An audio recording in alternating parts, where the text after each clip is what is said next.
Bismillahirrahmanirrahim. Assalamualaikum warahmatullahi wabarakatuh. Alhamdulillahilladzi an'amana bi ni'matil iman wal islam wa nusalli wa nusallimu ala khairil anam sayyidina Muhammadin wa ala alihi wa sahbihi ajma'in, amma ba'd. Nabi Muhammad sallallahu alaihi wasallam memohon perlindungan kepada Allah dari 4 perkara yang membawa sengsara. Allahumma inni a'udzubika min ilmin la yanfa'. Ya Allah, aku berlindung kepadamu dari ilmu yang tidak bermanfaat. Wa min qalbin la yakhsha'. Hati yang tidak khusyuk. Wa min nafsin la tashba'. Hawa nafsu yang tidak pernah puas. Wa min du'ain la yusma'. Dan doa yang tidak dikabulkan. Yang pertama, ilmu yang tidak bermanfaat. Para ulama menjelaskan ada beberapa ilmu yang membawa celaka. Tiada manfaat, menjadikan hidup sengsara dan mengundang datangnya bahaya. Contohnya, ilmu sihir dapat merusak hubungan suami istri, menghancurkan kehidupan orang lain, bahkan merenggut nyawa mereka. Adapun ilmu yang bermanfaat adalah ilmu yang membawa pada keimanan, menumbuhkan sifat khasyah, takut yang mendalam kepada Allah.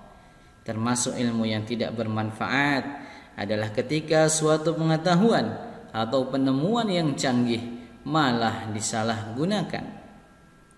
Sebagaimana telah maklum adanya, negara-negara besar di dunia ini berlomba-lomba memproduksi nuklir sebagai senjata pemusnah massal.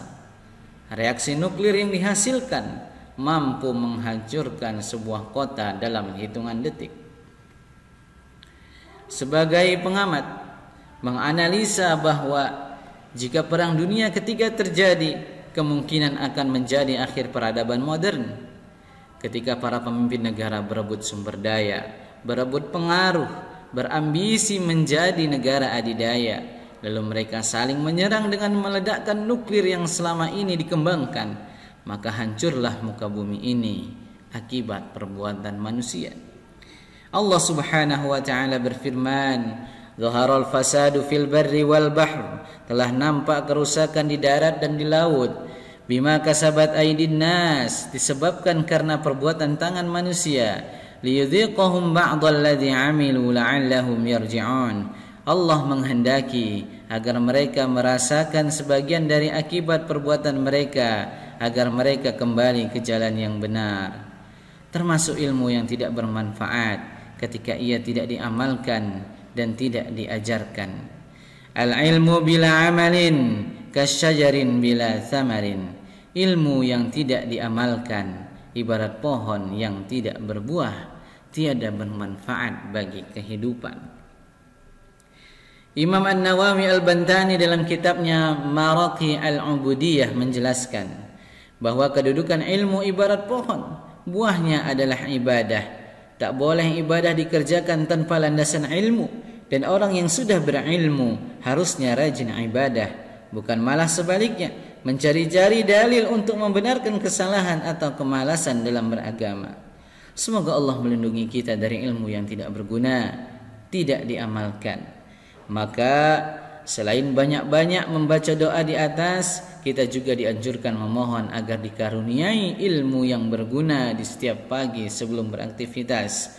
Allahumma inni as'aluka ilman nafi'a. Ya Allah, sungguhnya aku mohon kepadamu ilmu yang bermanfaat, wa rizqan thayyiba, rezeki yang halal, wa amalan mutaqabbala, dan amal yang diterima. Yang kedua, hati yang tidak khusyuk. Dalam Al-Quran, lafaz khusyuk disebutkan 17 kali dalam bentuk kata yang berbeda. Meskipun mayoritas lafaz khusyuk dalam Al-Quran ditunjukkan kepada manusia, namun ada juga sebagian ayat yang menyatakan bahwa khusyuk berlaku juga untuk benda-benda lain seperti gunung dan bumi. Khusyuk merupakan ciri utama orang beriman yang memperoleh kemenangan. Allah Subhanahu wa taala berfirman, "Qad aflahal mu'minun." Sungguh beruntung orang-orang yang beriman. alladzina hum fi salatihim khashi'un, yaitu orang-orang yang khusyuk dalam salatnya. Di dalam kata khusyuk terkandung banyak makna, di antaranya menghibah, merendah, tunduk, dan as-sukun, tenang. Dari 4 hal ini dapat disimpulkan bahwa khusyuk adalah kondisi hati yang tertuju kepada Allah, merasakan kehadirannya sehingga membuat seorang hamba ingin mengadu dengan penuh rasa tunduk, merendah dan memelas kasihnya. Dengan begitu ia akan merasa tenang karena berhadapan dengan Zat Maha Kuasa yang akan selalu memberi perlindungan dan rasa aman. Kedudukan khusyuk dalam ibadah seperti kedudukan ruh dalam tubuh.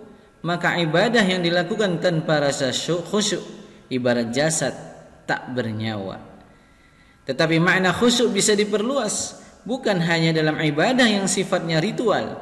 Orang yang memiliki sifat khusyuk akan tenang dalam menghadapi kehidupan, tidak khawatir atau merasa cemas, mustahil hidup susah dan sengsara.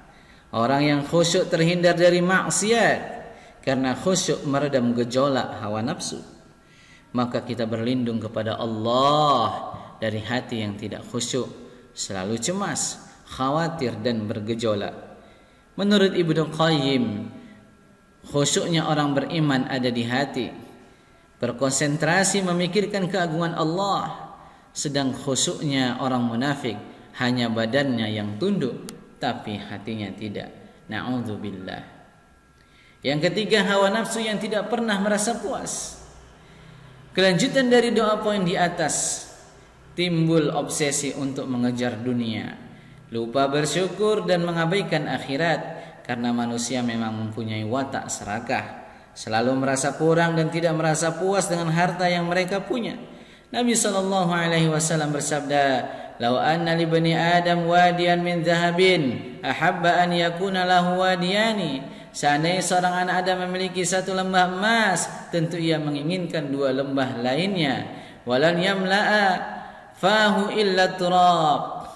Dan sama sekali tidak akan memenuhi mulutnya merasa puas selain tanah, yaitu setelah mati.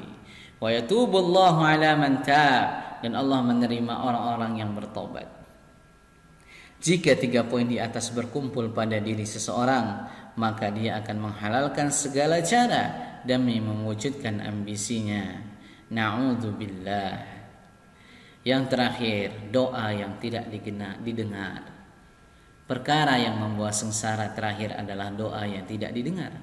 Contoh doa yang tidak diijabah Allah tercantum dalam kumpulan hadis Al-Arba'in.